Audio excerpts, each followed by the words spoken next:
우리 한국 사람들의 전통적인 관념 속에서 집은 언제나 우리의 마지막 안식처이자 비바람을 막아주는 든든한 울타리입니다. 하지만 만약 당신이 모든 것을 바쳐 지켜온 그 집이 어느 날 갑자기 가장 탈출하고 싶은 지옥으로 변해버린다면 어떻게 하시겠습니까? 여기 63세의 한 어머니가 있습니다. 평생을 지켜온 고향의 유일한 집을 팔아 서울에 있는 아들의 신혼집 마련을 도왔습니다. 3대가 함께 모여 살며 편안한 노후를 보낼 꿈에 부풀어 있었죠. 하지만 아들이 회사 일로 미국행 비행기에 오르자마자 평소 상냥하던 며느리는 돌변했습니다. 여기 어머니가 계실 곳은 없어요. 라는 차가운 한마디와 함께 어머니를 매몰차게 쫓아냈고 어머니는 하룻밤 사이에 갈 곳 없는 신세가 되고 말았습니다. 도대체 어떤 깊은 원한이 있었기에 이 가정은 순식간에 무너져 내린 걸까요? 이것은 단순한 고부 갈등일까요? 아니면 이 부부 뒤에 우리가 모르는 남모를 비밀이 숨겨져 있는 걸까요? 그리고 멀리 미국에 있는 아들은 이 가정의 태풍 속에서 과연 어떤 역할을 하게 될까요? 오늘 우리는 겉보기엔 행복해 보였던 이 가정 뒤에 숨겨진 가장 가슴 아픈 진실을 파헤쳐 보려 합니다. 제 이름은 김영자, 올해 63입니다. 젊은 시절 남편을 따라 전라남도 해남에서 서울로 올라와 산전수전 다 겪으며 치열하게 살았습니다. 비바람치는 세월을 견디며 겨우 작은 아파트 한 채를 마련했지요. 남편은 일찍 세상을 떠났고 저는 그 집을 지키며 하나뿐인 아들 민호를 바라보고 살았습니다. 몇 년 전 민호는 며느리 소연이를 맞아 결혼했고 곧 귀여운 손자 지훈이가 태어났습니다.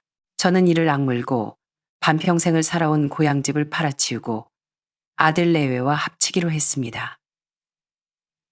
집 명의는 아들과 며느리 공동 명의로 해줬습니다.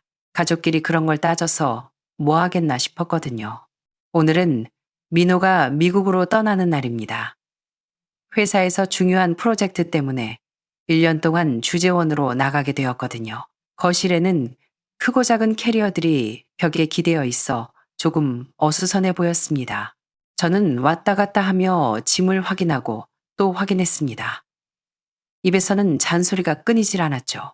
민호야, 그 두꺼운 패딩은 챙겼니? 미국 그 동네는 아침 저녁으로 쌀쌀하다더라. 민호는 웃으며 제가 깎아놓은 사과 한 쪽을 제 입에 넣어주었습니다. 어머니, 다 챙겼으니까 걱정 마세요. 이리 와서 좀 앉으세요. 아들은 저를 소파에 앉혔습니다. 며느리 소연이는 바닥에 앉아 지훈이의 유치원 가방을 정리하며 아빠 없어도 말 잘 들어야 한다고 당부하고 있었죠. 지훈이는 입을 삐죽거리며 금방이라도 울음을 터뜨릴 것 같았습니다. 저는 이 가족을 바라보며 가슴 한구석이 시큰하면서도 따뜻해짐을 느꼈습니다. 민호가 저를 보며 말했습니다. 어머니, 제가 없는 동안 소연이랑 잘 지내셔야 해요. 소연이가 자기 주장이 좀 강하긴 해도 어머니가 조금만 더 이해해 주세요. 저는 말없이 고개를 끄덕였습니다. 공항 택시가 올 시간이 다가오자 민호는 포장을 뜯지 않은 작은 상자 하나를 꺼내 거실 탁자 위에 올려두었습니다. 어머니, 이거 받으세요. 제가 가까이 가서 보니 녹음기였습니다. 이게 뭐냐? 녹음기 아니냐? 원래 제가 회의 때 쓰려고 산 건데 하나 더 샀어요. 어머니 연세 드셔서 깜빡깜빡 하시잖아요.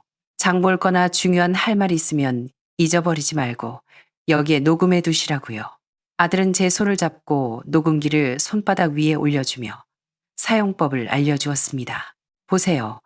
이 빨간 버튼을 한번 누르면 녹음이 시작되고 다시 누르면 멈춰요. 간단하죠? 제가 서툴게 버튼을 누르자 녹음기에 빨간불이 들어왔습니다. 어머니, 기억하세요. 민호가 제 눈을 똑바로 쳐다보며 말했습니다. 만약 정말 중요한 말이 있거나 절대 잊어서는 안 될 일이 생기면 꼭 여기에 녹음해 두세요. 그 말을 마치고 아들은 며느리와 손자를 안아주며 마지막 인사를 나눴습니다. 저는 차가운 녹음기를 손에 쥔 채 중요해서 잊으면 안 될 일이라는 아들의 말을 곱씹었습니다. 왠지 모르게 콩나물 사는 심부름을 말하는 것 같지는 않았습니다. 택시가 도착했고 민호는 짐을 챙겨 나가며 마지막으로 우리를 뒤돌아보았습니다. 그 눈빛이 제 가슴에 오래도록 남았습니다. 현관문이 닫히자 집안은 순식간에 고요해졌습니다. 며느리가 찻잔을 치우는 모습을 보며 지훈이는 훌쩍거리고 있었습니다. 저는 다짐했습니다. 민호가 없으니 내가 이 집을 더 잘 돌보고 우리 손자도 잘 보살피겠노라고요. 하지만 저는 꿈에도 몰랐습니다. 불과 몇 시간 뒤 이 집이 더 이상 제 집이 아니게 될 줄은요. 민호가 떠난 지 반나절도 채 되지 않아 집안의 공기가 바뀌었습니다. 점심시간. 저는 여느 때처럼 부엌에서 점심을 준비하고 있었고 며느리는 방에서 통화를 하고 있었습니다. 목소리는 크지 않았지만 왠지 기분 좋게 웃고 있는 것 같았습니다. 지훈이는 거실 바닥에서 힘없이 블록놀이를 하고 있었죠. 아빠가 보고 싶은 게 분명했습니다. 밥상이 다 차려져서 저는 방문을 살짝 두드렸습니다. 소연아, 밥 먹자. 방문이 열리고 저를 보는 며느리의 얼굴에서 웃음기는 온데간데 없이 사라졌습니다. 며느리는 식탁으로 걸어와 의자를 끌어당겨 앉으며 소리쳤습니다. 지훈아, 손 씻고 밥 먹어. 저는 묵묵히 밥을 퍼서 모자 앞에 놓아주었습니다. 식탁 위에는 그릇 달그락거리는 소리만 감돌았습니다. 어색한 침묵을 깨보려 제가 말을 꺼냈습니다. 소연아, 민호 방에 있는 컴퓨터 책상을 손님 방으로 옮기는 게 어떨까? 그러면 네가 쓰기 더 편할 텐데. 말이 끝나기도 전에 소연이는 젓가락을 탁 소리나게 내려놓으며 쏘아붙였습니다. 밥이나 드세요. 시끄러워 죽겠네. 제 심장은 쿵 하고 내려앉았습니다. 더 이상 아무 말도 못하고 꾸역꾸역 밥을 밀어 넣었지만 아무 맛도 느껴지지 않았습니다. 점심 식사가 끝나고 설거지를 하려는데 며느리가 저를 쳐다보지도 않고 말했습니다. 오후에 지훈이 데리고 학원 갈 거니까 거실 바닥 좀 닦아 놓으세요. 부엌도 깨끗이 치우시고요. 그 말투는 시어머니에게 하는 말이 아니라 마치 파출부에게 지시하는 것 같았습니다. 저는 그저 고개를 끄덕이고 청소를 시작했습니다. 그들이 옷을 갈아입고 나가는 뒷모습을 보며 민호 말대로 며느리가 기분이 안 좋아서 그럴 거라고 내가 좀 참으면 괜찮아질 거라고 스스로를 위로했습니다. 하지만 그것은 시작에 불과했습니다. 해 질녘 며느리가 지훈이를 데리고 돌아왔습니다. 집에 들어오자마자 쇼핑백 몇 개를 소파에 툭 던지더니 제 앞으로 성큼성큼 걸어왔습니다. 자, 이제 연극은 끝났어요. 그 사람 갔으니까 더 이상 착한 척 안 해도 되겠네. 저는 멍하니 서서 들고 있던 걸레를 떨어뜨렸습니다. 소연아, 그게 무슨 말이니? 무슨 말인지 정말 모르세요. 며느리는 저보다 키가 컸고 위압적인 태도로 저를 내려다보았습니다. 어머니 몸에서 나는 기름 냄새랑 퀴퀴한 노인네 냄새. 제가 매일 참고 사느라 얼마나 힘들었는지 아세요. 그 말들은 독이 묻은 화살처럼 제 가슴에 꽂혔습니다. 너 어떻게 그런 말을 할 수 있니? 내가 너희들 밥 해주고 지훈이 키워주는데 지훈이요. 며느리는 비웃듯 코웃음을 쳤습니다. 어머니가 지훈이를 촌스러운 시골애로 만들고 있잖아요. 맨날 말도 안 되는 옛날 이야기나 해대고 학원 엄마들이 우리 집 뒤에서 얼마나 비웃는지 아세요. 그녀는 현관문을 가리키며 소리쳤습니다. 당장 우리 집에서 나가요. 말을 마치자마자 며느리는 제 방으로 들어가 10년 넘게 쓴 낡은 가방을 끌고 나왔습니다. 가방을 열더니 쓰레기를 쏟아붓듯 제 몇 벌 안 되는 옷가지들을 바닥에 쏟아버렸습니다. 그러다 죽은 남편의 빛바랜 흑백 사진을 집어들더니 힐끔 보고는 구석에 있는 쓰레기통으로 던져버렸습니다. 내 물건에 손대지 마. 순간 어디서 그런 용기가 났는지 저는 달려가 사진을 주워들었습니다. 며느리는 경멸스러운 표정으로 저를 거칠게 밀쳤고 중심을 잃은 저는 차가운 마룻바닥에 넘어지고 말았습니다. 그녀는 제 모든 짐을 거칠게 가방에 쑤셔 넣고는 현관문을 열고 복도로 내던졌습니다. 꺼져요. 쾅! 하는 소리와 함께 문이 닫혔습니다. 문이 닫히는 진동에 제 오장육부가 다 부서지는 것 같았습니다. 얇은 실내복 차림으로 문 밖으로 쫓겨난 저는 차가운 문에 매달려 안에서 들려오는 소리를 들었습니다. 지훈이가 놀라서 우는 소리, 그리고 며느리의 짜증 섞인 고함 소리. 그만 안 쳐? 계속 울면 할머니가 너 안 데리러 온다. 저는 문을 두드리며 소연아, 지훈아 하고 목이 쉬도록 불렀습니다. 손바닥이 빨개지도록 두드렸지만 문은 다시 열리지 않았습니다. 복도의 센서등이 꺼졌다 켜졌다를 반복할 뿐 저는 마침내 절망적으로 깨달았습니다. 나 김영자는 내 모든 것을 바쳐 마련한 이 집에서 설 자리가 없다는 것을 나는 하루아침에 노숙자가 된 것입니다. 반쯤 열린 가방을 끌고 낡은 천 가방을 맨 채 저는 유령처럼 아파트 단지를 빠져나왔습니다. 서울의 밤바람은 유난히도 찼습니다. 우리 고향 해남의 겨울바람보다 더 뼛속까지 시리게 느껴졌습니다. 어디로 가야 할까요? 고향으로? 이미 집은 팔았고 친척들이 물어보면 뭐라 한답니까? 며느리한테 쫓겨났다고? 그 부끄러움을 어떻게 감당하겠습니까? 결국 저는 거리 모퉁이에 있는 24시간 편의점으로 들어갔습니다. 이어폰을 낀 아르바이트생과 학생 몇 명만이 있는 조용한 곳이었습니다. 에어컨 바람이 너무 셌습니다. 구석진 자리에 앉아 짐가방을 다리 사이에 끼웠습니다. 밝은 조명 아래 비친 제 초라한 모습이 너무나 비참했습니다. 가장 싼 따뜻한 커피 한 잔을 시켰습니다. 그냥 여기 앉아 있을 핑계가 필요했으니까요. 커피는 썼습니다. 제 인생처럼요. 창밖으로 지나가는 자동차 불빛들이 하나하나 행복한 가정처럼 보였고 저는 어둠 속에 버려진 쓰레기 같았습니다. 망연자실하여 천가방 지퍼를 열고 지갑을 찾으려는데 손끝에 딱딱하고 네모난 물건이 닿았습니다. 아침에 민호가 주고 간 녹음기와 그 상자였습니다. 저는 그것을 꺼내 손에 쥐었습니다. 편의점의 하얀 불빛 아래 은색 녹음기는 차갑게만 보였습니다. 문득 아침에 민호가 귓가에 속삭이던 말이 떠올랐습니다. 어머니, 정말 중요한 말이 있거나 잊어버릴까봐 걱정되는 일이 있으면 꼭 녹음해 두세요. 심장이 쿵쾅거렸습니다. 이 펜을 어머니께 드립니다. 혹시 민호는 오늘 같은 일이 벌어질 걸 미리 알고 있었던 걸까요? 이 생각이 번개처럼 제 혼란스러운 머릿속을 갈랐습니다. 저는 떨리는 손으로 작은 종이 상자를 열었습니다. 상자 바닥에 이중 포장을 뜯어내니 설명서가 아닌 다른 것이 떨어졌습니다. 반짝이는 작은 열쇠 하나, 그리고 반으로 접힌 쪽지. 쪽지에는 주소가 적혀 있었습니다. 서울시 마포구 희망로 2가 168번지 3층. 저는 멍해졌습니다.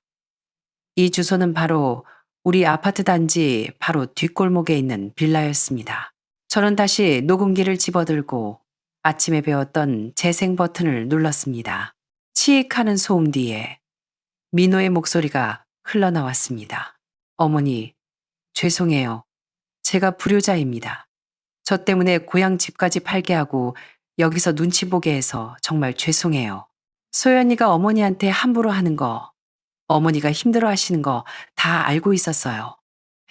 제가 떠나고 나면 소연이가 어머니를 더 힘들게 할까봐 너무 무서웠어요. 당장 싸우고 싶었지만 그랬다가는 가정이 깨질까봐 지훈이가 상처받을까봐 참았어요. 그래서 제 비상금을 털어서 우리 집 바로 뒷골목에 작은 빌라 하나를 월세로 얻어뒀어요.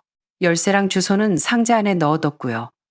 어머니, 만약 소연이가 어머니를 쫓아내거나 너무 힘들게 하면 참지 말고 거기 가서 지내세요. 월세는 1년치 다 내놨으니까 안전해요. 그리고 지훈이 좀 잘 지켜봐 주세요. 제가 돌아가면 맹세코 어머니께 사죄드리고 모든 걸 바로잡을게요. 어머니, 정말 죄송합니다. 저는 열쇠와 녹음기를 쥐고 하염없이 눈물을 흘렸습니다. 이번엔 억울해서가 아니라 너무 고맙고 가슴이 아파서였습니다. 내 바보 같은 아들, 다 알고 있었구나. 다 알고 있었어. 얼마나 울었을까요? 저는 고개를 들었습니다. 열쇠와 녹음기를 가방 깊숙이 넣고 캐리어를 끌고 편의점을 나섰습니다. 밤늦게 귀가하는 사람들을 위해 켜진 편의점 간판을 뒤로하고 저는 마음속으로 아들에게 말했습니다. 민호야, 걱정 마라. 네가 돌아올 때까지 이 어미가 내 집을 그리고 내 아들을 지키마. 이 비밀기지는 차가운 도시 서울에서 저 김영자가 시작할 반격의 시작점이 될 것입니다. 쪽지에 적힌 주소를 찾아가니 낡은 빌라, 3층에 있는 좁지만 깨끗한 원룸이었습니다. 짐을 풀고 핸드폰을 켜서 아들에게 전화를 걸어보았지만 수화기 너머엔 차가운 영어 안내 멘트만 들릴 뿐이었습니다. 메시지를 보내도 읽지 않은 표시는 사라지지 않았습니다. 저는 짐을 풀었지만 마음이 편치 않았습니다. 오직 손자 지훈이 걱정뿐이었습니다. 소연이 성격에 남편도 없는데 지훈이를 어떻게 대할지 뻔했습니다.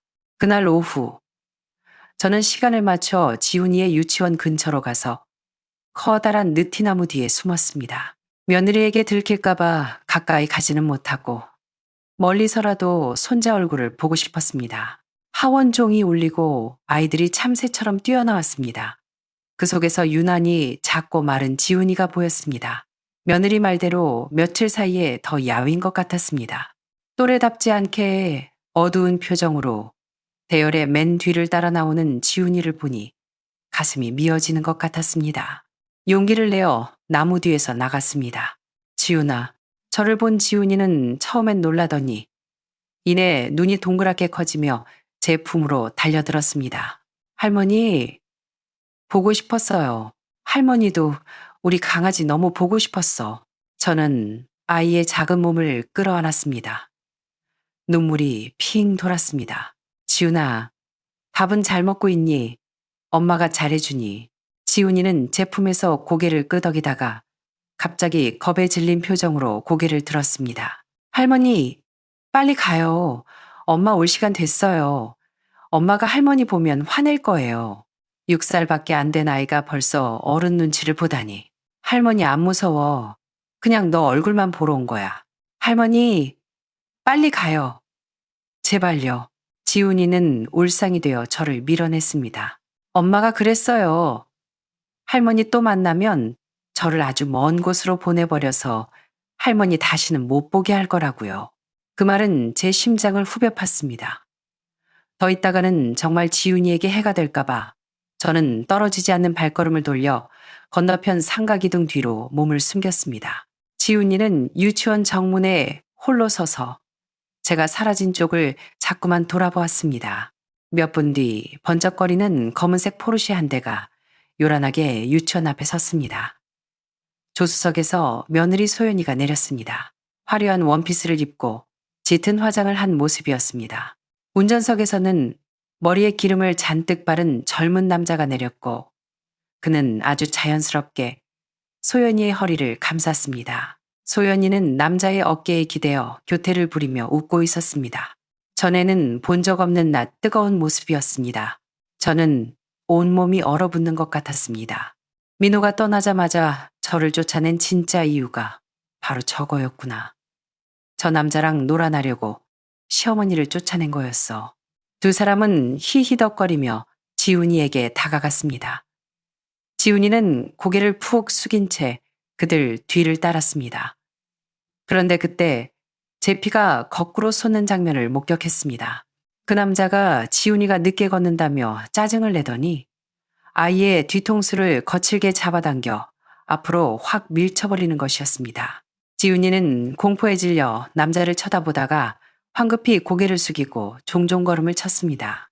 친엄마인 소연이는 바로 옆에서 그 광경을 보고도 깔깔거리며 웃고 있었습니다. 마치 자기 자식이 아니라 귀찮은 짐짝인 것처럼요. 세 사람이 포르쉐를 타고 사라진 뒤에도 저는 한동안 움직일 수 없었습니다. 심장이 차갑게 식어내렸습니다. 저는 떨리는 손으로 핸드폰 지도를 켜고 평생 검색해 본 적 없는 단어들을 입력하기 시작했습니다.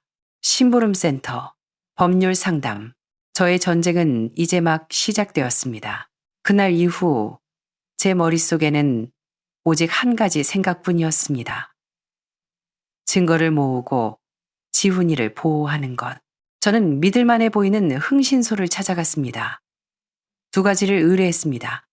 첫째, 포르쉐를 모는 그 남자의 신원 파악. 둘째, 며느리의 최근 카드 사용 내역. 며칠 뒤 제 핸드폰으로 정보가 들어왔습니다. 남자의 이름은 최태진. 직업도 없는 졸부 집안의 아들로 여자 관계가 아주 복잡한 놈이었습니다. 며느리의 카드 명세서는 더 기가 찼습니다. 백화점 명품관, 고급 마사지샵, 호텔 레스토랑, 한 달 만에 1,000만 원이 넘는 돈을 썼더군요. 전부 제 아들이 피땀 흘려 미국에서 붙여준 돈이었습니다. 하지만 이것만으로는 부족했습니다. 그들이 지훈이를 학대한다는 증거, 그리고 재산을 빼돌리려는 음모를 입증할 결정적인 증거가 필요했습니다. 그리고 그 증거를 잡아줄 수 있는 사람은 딱 한 명, 제 손자 지훈이 뿐이었습니다. 6살 아이에게 잔인한 일이라는 걸 알지만 다른 방법이 없었습니다. 다시 유치원 근처에서 지훈이를 몰래 만났습니다. 공원 구석으로 아이를 데려가 진지하게 말했습니다. 지훈아, 할머니가 너한테 아주 중요한 비밀 임무를 줄 거야. 텔레비전에 나오는 특수 요원처럼 용감하게 할 수 있겠니? 지훈이는 무서워하면서도 저를 믿는 눈치로 고개를 끄덕였습니다. 저는 가방에서 미리 사둔 스파이더맨 캐릭터가 그려진 어린이용 스마트워치를 꺼내 채워주었습니다. 지훈아, 이게 네 비밀 무기야. 잘 들어. 이 시계로 시간도 볼 수 있지만 가장 중요한 건 옆에 있는 이 빨간 버튼이야. 만약 엄마나 그 아저씨가 너한테 소리를 지르거나 아프게 하면 이 버튼을 3초 동안 꾹 누르는 거야. 그러면 녹음이 돼. 겉으로는 아무 표시도 안 나니까 걱정 마. 이건 우리 둘만의 비밀이야. 알겠지? 지훈이는 손목에 스파이더맨을 보며 비장하게 고개를 끄덕였습니다. 그날부터 제 핸드폰으로 지훈이의 시계를 통해 녹음 파일들이 전송되기 시작했습니다. 파일 하나하나가 제 가슴을 칼로 도려내는 듯 했습니다. 녹음 파일 1. 소연. 우유 빨리 안 마셔? 텔레비전 보지 말고. 너희 그 죽은 할머니처럼 섬 떠서 어디다 쓸래? 지훈. 배불러요. 소연. 배불러도 마셔. 이거 비싼 거야. 토하기만 해봐. 녹음 파일이. 최태진의 목소리. 최태진. 야, 꼬맹이. 한 번만 더 징징대면 창밖으로 던져버린다. 알았어. 지훈. 잘못했어요. 소연 웃음소리. 자기야, 애 겁먹잖아. 겁은 많아가지고. 저는 저대로 바빴습니다. 모자와 마스크를 쓰고 멀리서 그들을 미행했습니다. 소연이와 최태진이 모텔을 드나드는 사진. 제 아들 돈으로 산차를 타고 놀러 다니는 영상을 찍었습니다. 모든 증거들이 퍼즐처럼 맞춰지며 추악한 진실이 드러나고 있었습니다. 한 달 뒤 가장 결정적인 녹음 파일이 도착했습니다. 밤늦은 시간, 안방에서 들리는 소연과 최태진의 대화였습니다. 자기야, 그 무능한 남편 언제 와? 나 기다리다 지치겠어. 곧 올 거야. 이번에 해외 수당이랑 보너스 들어오면 바로 이혼하자고 할 거야. 애는 어떡할 거야? 걱정 마. 내가 다 계획이 있어. 남편이 일하느라 가정에 소홀했다는 증거 다 모아놨어. 법정에서 피해자인 척 좀 하면 양육권은 무조건 내 거야. 애를 데리고 있어야 그 집 재산 절반이랑 양육비까지 뜯어낼 수 있지. 똑똑하네. 돈 들어오면 우리 세계 일주나 가자. 녹음은 거기서 끝났습니다. 저는 좁은 원룸에 앉아 이 대화를 반복해서 들으며 피가 차갑게 식는 것을 느꼈습니다. 더 이상 기다릴 수 없었습니다. 전쟁을 끝내야 할 때가 왔습니다. 다음 날, 저는 우체국으로 갔습니다. 가장 큰 국제 우편 봉투를 샀습니다. 며느리와 내연남의 사진, 카드 명세서, 그리고 모든 녹음 파일이 담긴 USB를 넣었습니다. 그리고 편지를 썼습니다. 민호야, 엄마는 잘 지낸다. 걱정 마라. 네가 떠난 뒤 집안 꼴이 이 봉투 안에 다 들어있다. 다 보고 나서 네가 결정해라. 어떤 집을 원하는지, 어떤 아내를 원하는지. 하지만 지훈이는 내 손자다. 누구도 건들게 두지 않겠다. 감정적인 말은 뺐습니다. 오직 사실만을 담았습니다. 태평양 건너로 날아갈 폭탄에 불을 붙인 것입니다. 우편물을 보내고 일주일, 하루하루가 지옥 같았습니다. 아들이 충격을 견딜 수 있을지, 혹시 또 회피하진 않을지 두려웠습니다. 8일째 되던 날 오후, 모르는 국제전화번호로 전화가 왔습니다. 여보세요.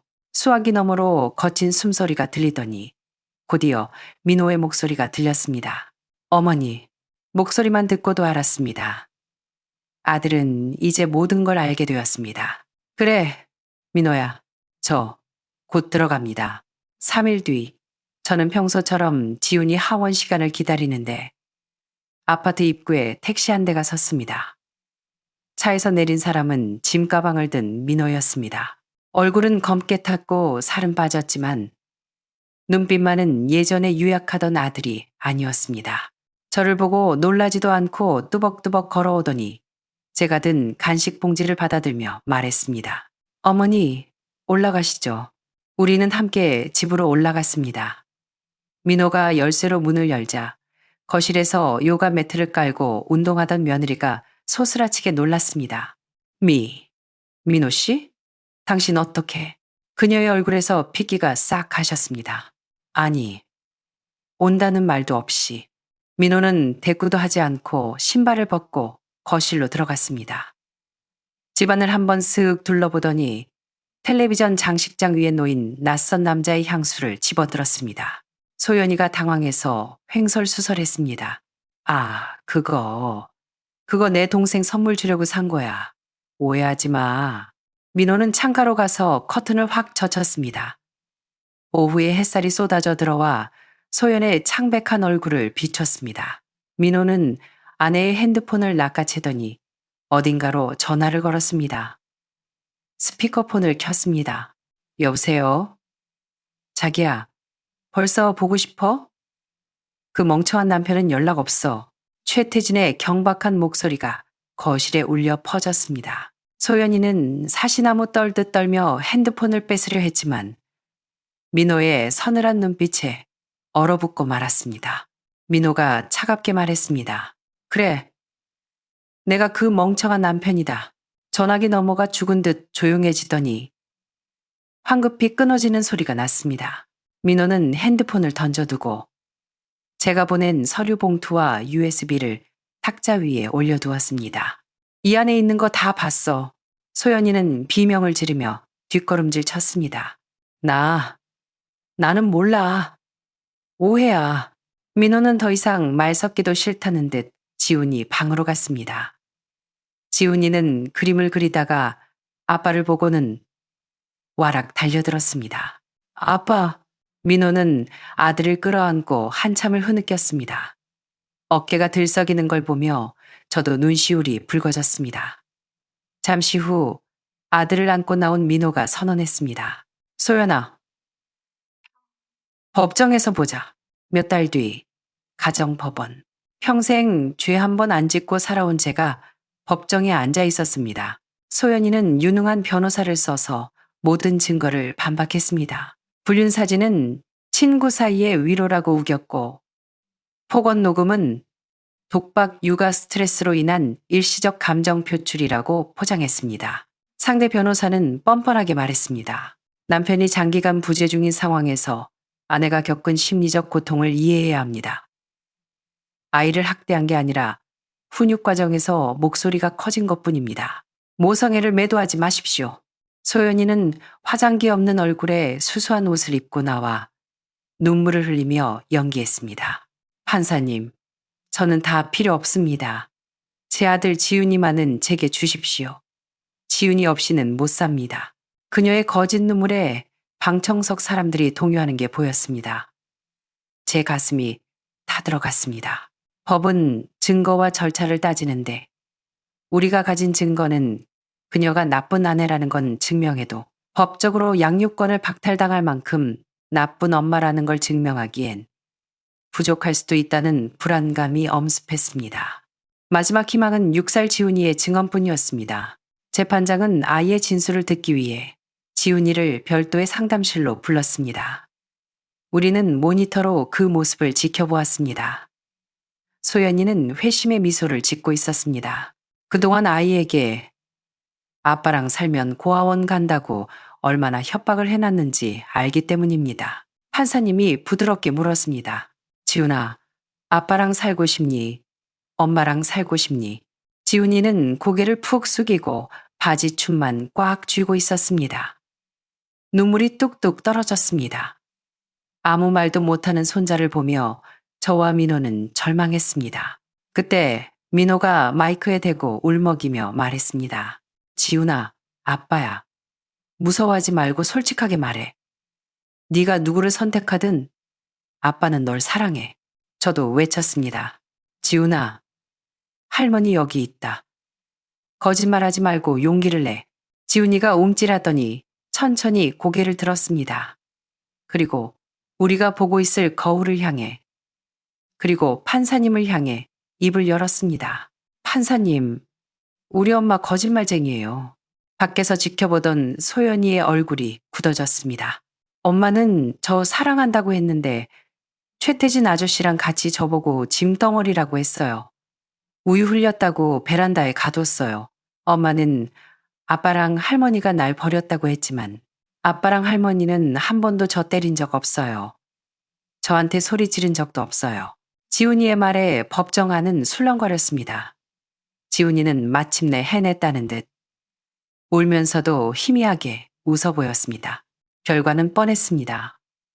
법원은 소연이의 외도와 아동학대, 그리고 아이를 이용해 재산을 노린 점을 인정하여 친권과 양육권을 모두 아빠인 이민호에게 지정했습니다. 소연이는 모든 것을 잃었습니다. 집도 돈도 그리고 자신의 가장 큰 무기였던 아들까지도요. 법원을 나서는 길 그녀가 악을 쓰며 달려들려 했지만 변호사에게 제지당했습니다. 빗속에서 저주를 퍼붓는 그녀의 얼굴은 추악하게 일그러져 있었습니다. 우리는 뒤도 돌아보지 않고 택시에 탔습니다. 민호는 차 안에서 제 손을 꼭 잡았습니다. 어머니, 죄송해요. 제가 너무 무능했어요. 저는 고개를 저으며 아들의 손등을 토닥였습니다. 아니다. 다 지나갔다. 너는 이제 진짜 아버지가 된 거야. 서울 집은 팔았습니다. 나쁜 기억과 빚을 모두 청산했죠. 민호는 집한 돈의 일부를 지훈이의 교육비로 묶어두고 나머지를 제게 주며 고향집을 다시 사자고 했습니다. 하지만 민호의 미국 파견 기간은 아직 끝나지 않았습니다. 어느 날 한강공원에서 민호가 어렵게 입을 열었습니다. 어머니, 미국 일 마무리는 지어야 할 것 같아요. 이번 프로젝트만 성공하면 회사에서 입지가 굳어지거든요. 그런데 지훈이를 또 어머니께 맡겨야 해서 저는 아들의 마음을 알았습니다. 걱정 마라. 내가 있잖니. 나 아직 정정하다. 우리 손자 내가 잘 키울 테니 넌 가서 일 잘 마치고 와라. 어머니, 정말 감사합니다. 꼭 성공해서 돌아올게요. 그래, 가서 마음 편히 일해라. 해남 집은 내가 다시 구해서 지훈이랑 내려가 있을 테니까. 거긴 공기도 좋고 아이 키우기 딱이야. 한 달 뒤 다시 인천공항. 이번엔 저와 지훈이가 민호를 배웅했습니다. 아빠, 빨리 와야 해. 할머니 말씀 잘 듣고 있을게. 지훈이는 이제 훨씬 밝아진 얼굴로 아빠를 안아주었습니다. 민호는 출국장으로 걸어갔습니다. 이제 그의 뒷모습은 도망치는 자의 것이 아니라 가족을 위해 전장에 나가는 장수의 뒷모습처럼 듬직했습니다. 할머니, 이제 우리 집에 가요. 그래, 가자. 저는 지훈이의 고사리 같은 손을 잡고 해남으로 내려왔습니다. 가끔 은색 녹음기를 꺼내봅니다. 이제 그 안에는 비명이나 욕설 대신 지훈이의 웃음소리와 서툰 노래가 담겨 있습니다. 할머니, 나 오늘 자전거 배웠다. 마당에서 뛰어노는 손자를 보며 저는 생각합니다. 집이란 건 비싼 아파트가 아니라 사랑하는 사람들이 서로를 지켜주는 그 마음이 있는 곳이라고요. 여러분은 이 이야기를 듣고 어떤 생각이 드셨나요? 며느리 소연이가 너무 악독하다고 욕하실 수도 있고 남편의 부재가 그녀를 외롭게 했을 거라고 생각하실 수도 있습니다. 하지만 어떤 이유에서건 아이에게 상처를 주는 건 용서받을 수 없는 일이지요. 여러분의 생각은 어떠신가요? 댓글로 여러분의 지혜를 들려주세요. 감사합니다. 우리는 밖으로 뛰쳐나갔습니다. 민준이가 뒤에서 불렀지만 소혜는 집에 있어. 문 열어주지 말고 라고 외치고 달렸습니다. 골목 밖은 어둠뿐이었습니다. 인적은 없었고 가로등 불빛만 길게 늘어져 있었습니다. 남자의 차는 이미 사라진 뒤였습니다. 소혜가 떨리는 손으로 경찰에 전화를 걸었습니다. 여보세요? 방금 노인분이 납치된 것 같아요. 사기 같아요. 저는 가로등 아래 서서 덜덜 떨었습니다. 바람이 차가웠지만 제 가슴 속의 냉기는 그보다 더했습니다. 어르신이 이렇게 끌려간 게 처음이 아닐 거라는 직감이 들었기 때문입니다. 그리고 우리는 그 두 번째 납치의 목격자가 된 셈이었죠. 멀리서 구급차 소리가 들렸습니다. 저는 성환이라고 적힌 사진을 꽉 쥐었습니다. 소혜야, 우리가 찾아야 해. 소혜가 단호하게 고개를 끄덕였습니다. 엄마. 반드시 찾을 거야. 이번엔 절대 혼자 두지 않을 거야. 그날 밤 우리는 서로를 의지하며 어둠 속에 서 있었습니다. 경찰 조사를 마치고 집에 돌아오니 새벽이었습니다. 며칠 동안 저는 뜬 눈으로 밤을 지새웠습니다. 사진 속의 진짜 성환이와 그 가짜 아들의 얼굴이 머릿속에서 계속 맴돌았습니다. 3일 뒤 아침 토란을 씻고 있는데 전화가 왔습니다. 임추설 씨죠. 파출소입니다. 새로운 정보가 나왔으니 가족분들과 함께 와주세요. 가슴이 철렁했습니다. 찾았나요? 경찰은 잠시 침묵하더니 말했습니다. 일단 오셔서 들으시는 게 좋겠습니다. 경찰서에 도착하자 담당 형사가 심각한 표정으로 말했습니다. 확인 결과 그 남자는 신분을 위조했습니다. 본명은 도지친, 두지인, 사기 전과자입니다. 소혜의 얼굴이 창백해졌습니다. 그럼 어르신 아들이 아니라는 거예요. 네, 아닙니다. 그는 독거노인을 타깃으로 삼아 가족 행세를 하며 의료 기록이나 재산을 가로채는 전문 사기꾼입니다. 저는 현기증을 느꼈습니다. 어쩐지 너무 능숙하고 자연스럽더라니. 그건 효심이 아니라 사기꾼의 노련함이었던 겁니다. 민준이가 작은 목소리로 물었습니다. 할머니, 그럼 그 아저씨 나쁜 사람이에요. 저는 목이 메어 말을 할 수 없었습니다. 소혜가 아이를 안아주며 말했습니다. 나쁜 사람이야. 하지만 우리가 할아버지를 다시 찾아올 거야. 경찰은 추적 중이라며 시간을 달라고 했습니다. 5일 후 다시 연락이 왔습니다. 용의자 도지친을 검거했습니다. 경찰서 회의실에서 사회복지사 진 선생님이 우리에게 진실을 말해주었습니다. 양덕천 어르신의 진짜 사연을 확인했습니다. 아들 양성환 씨는 1년 전 교통사고로 며칠 상간에 아내와 아이까지 모두 세상을 떠났습니다. 숨이 떠올 것 같았습니다. 어르신이 왜 자꾸 속이지 마, 성환이가 올 거야 라고 했는지 이제야 알 것 같았습니다. 그건 치매 때문이 아니라 인정할 수 없는 고통스러운 기억 때문이었던 겁니다. 그 충격으로 치매가 오셨고 혼자 계시다가 사기꾼의 표적이 되신 겁니다. 놈은 어르신을 감금하고 이용했습니다. 그날 비 오는 날 탈출하신 게 기적이었어요. 그리고 탈출해서 만난 사람이 바로 임추설 씨였고요. 복지사가 부드럽게 덧붙였습니다. 두 분이 신고해주지 않으셨다면 어르신이 지금 어디 계실지 아무도 몰랐을 겁니다. 정말 생명의 은인이세요. 저는 떨리는 목소리로 물었습니다. 지금 어르신은 어디 계세요? 병원에서 안정 취하고 계십니다. 깨어나자마자 하신 말씀이 임추설 씨를 보고 싶다고 하셨어요. 눈물이 핑 돌았습니다. 진짜 성한이는 사진 속에만 남았지만 어르신은 이제 진짜 가족을 필요로 하고 있었습니다. 어르신의 상태가 호전된 후 병원을 찾았습니다. 창가에 앉아 햇살을 받고 있던 그가 우리를 보고 천천히 미소 지었습니다. 주설 씨, 왔어.